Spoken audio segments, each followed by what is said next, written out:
Question है the ratio of rotational and translation kinetic energy of A solid sphere.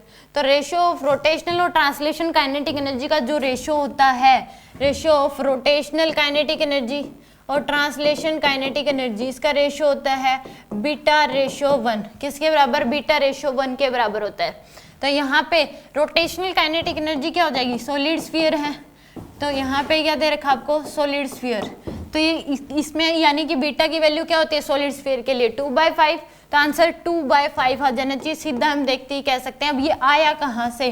तो rotational kinetic energy क्या होता है? Half I omega square.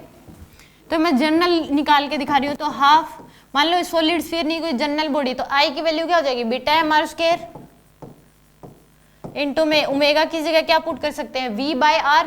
तो यानी कि V का स्क्वायर बाय में R का स्क्वायर, तो R स्क्वायर से R स्क्वायर कैंसिल, तो ये half beta M V square. और ट्रांसलेशन काइनेटिक एनर्जी ये किसके बराबर होगी? हाफ एम वी स्क्वायर के बराबर। तो इन दोनों का अगर रेशियो लोगे तो क्या आ जाएगा? Rotation kinetic energy divide by translation kinetic energy, तो 1/2 beta M V square divide by में 1/2 एम वी स्क्वायर। तो एम वी स्क्वायर से M V square cancel, half से हाफ कैंसिल, तो कितना आ जाएगा? बीटा/1। तो ये रेशियो क्या होगा? बीटा रेशियो 1 के बराबर। तो यहाँ से प्रूव भी हो गया। तो ये क्या आ जाएगा? 2/5। बीटा की वैल्यू सॉलिड स्फीयर के लिए कितनी होती है? 2/5 के बराबर।